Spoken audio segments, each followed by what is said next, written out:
my help. Hello, hello, hello. It's Friday, and as usual, here goes your Friday video. So last week we talked about today, now is that time. And I hope you had the opportunity to live out your now, to know what your now is, and how are you going to move forward in just sharing your story.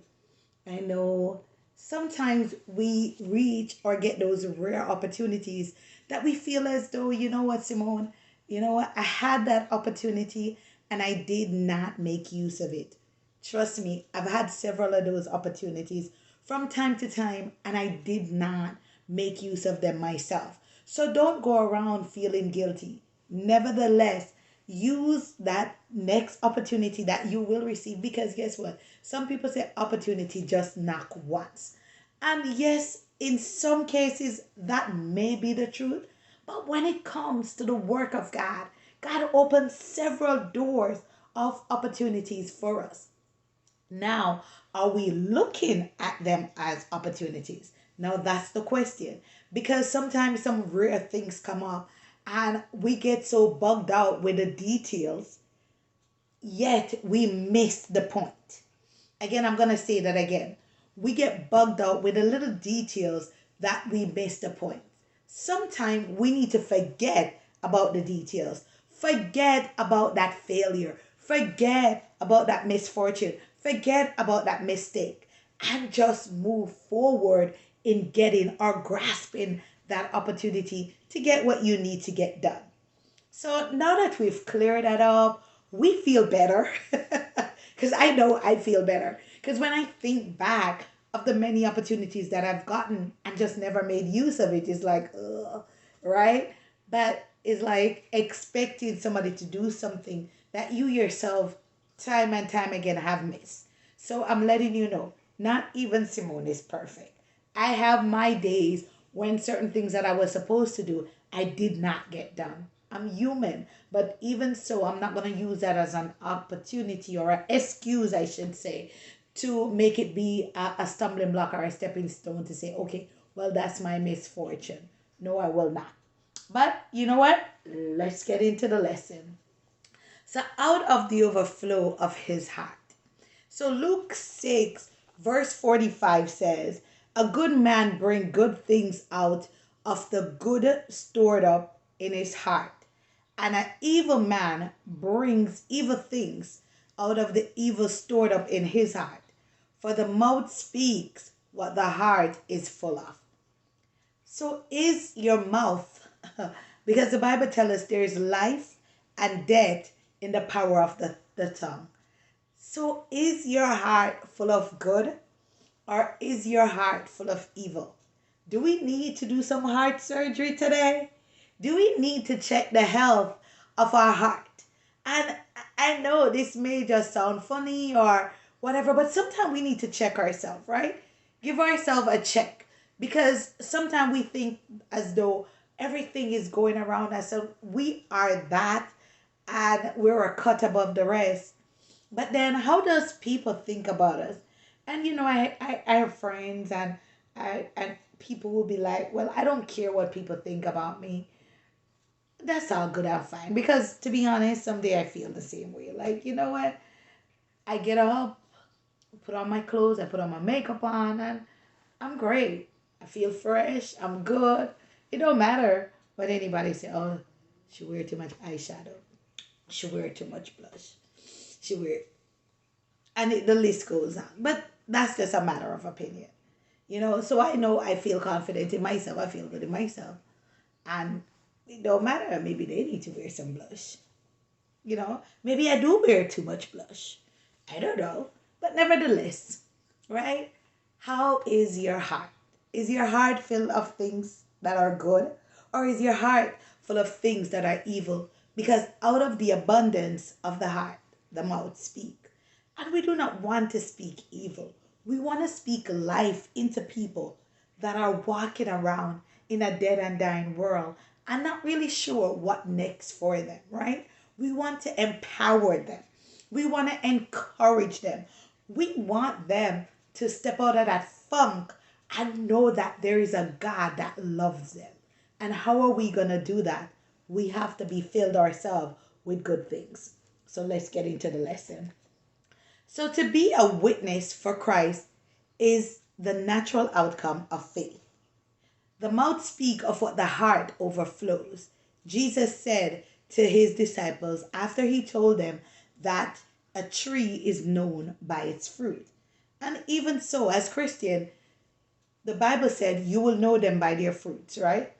So if you're truly a Christian, then we should have love. That's the first thing. Because the book First Corinthians 13, when it talks about the three main character of a person with love, it says out of all these three, the greatest is love. So love, that compassion for others. Do we really have it? Sometimes I have to check my heart health about that compassion piece, to be honest with you. The truth of this saying can be very clear if you listen to grandma weeping story about their grandchildren. The things that you talk about show others what is truly important to you. From your words, people will very quickly hear you are a Christian, just as you see from your deeds that you belong to God. So sometimes it's about doing as well as it's about saying. Because I could say that I'm a Christian, I could say I love God, I could say all of these things. And now when I have to produce the deed, I don't want to. Now, it's just like exercise. So I should tell you, I work out religiously every morning, except the weekends. That's my, repair muscle days. But I work out religiously, and then you reach that point when your weight plateau. Your weight plateau, you're like, but I'm lifting all these weights. I'm putting in 110%. Now what? But what people fail to understand is a twofold. And when I said twofold, let me explain. If you do not have the diet plus the exercise, it will not work. So you can't work out and don't put the right things in your body. As well as you can't put the right things in your body and don't work out. See? Twofold. They go hand in hand. So, with that said, I believe, therefore, I have spoken, Paul wrote to the church in Corinth. And that's Second Corinthians 4, verse 13. And he says, from the day of his conversion on the road of Damascus, Paul never stopped witnessing. His whole life was dedicated to telling people why they should believe in Jesus. If you are a Christian, other people should know about it. Are you able to speak about your faith in such a way that people can see your heart is filled with the love of God? Can you? Or are you just going through the motion? Yeah, I just go to church. Or yes, I just watch church online now and then. Or yeah, what about it? What excites you about God? Now, if you remember the story of Paul, and if you don't even know the story of Paul, Paul was walking around persecuting Christians. He was radical. He was just like, you know what? These Christians gotta go. He was killing them. He was just getting rid of them from every different point. And on his way to go just eradicate some more Christians, he had an encounter with God. He had an encounter with God. And from that one encounter, Paul just started turning the world upside down because people knew who he was. People feared him. People were afraid of him. And now the same people who he persecuted, he is talking on their behalf to say, you know what? Christ is real. Jesus is real. And because Jesus is real, this is what he has done in my life. This is where I was. This is where he found me. And this is where I am now. Now, my whole entire life have changed. And now I am out of his abundance of his heart, because that's what we're talking about, the abundance of the heart, he gets to share the good news. All that evil got washed away. Because when you meet Jesus, to be honest with you, whatever broken, whatever burden, whatever we bear, God takes it all away and he purify our heart. Are you going to allow God to purify your heart today? And of course, it takes time, but you have to forgive. You have to let go. Let go of those things. Let go of those hurt. And some of those hurt, I had to deal with over and over again. And sometimes when I felt as though I let it go, sometimes it comes back creeping up to me, and I just have to say, God, please help me just get rid of this once and for all. And I'm going to pray for you also that God will help you to let it go. So today, our prayer is, Lord Jesus, my heart is indeed full of you.